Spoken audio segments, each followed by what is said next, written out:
We are going to be making a tie-dye volcano. Okay, ready? Okay, so this is baking soda. Okay. So we're going to put that in there.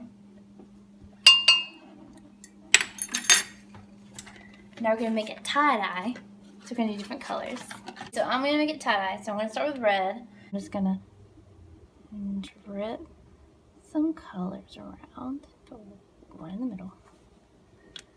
Okay. Get some blue. I'm going to drip them around.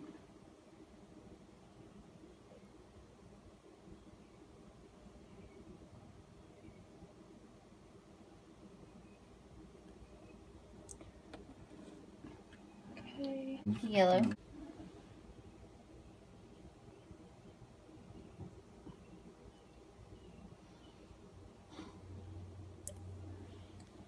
I'm going to do green.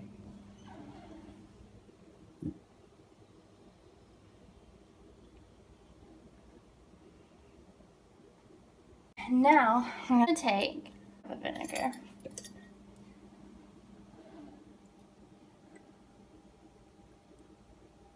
Okay, that's rough. Okay. That's so cool.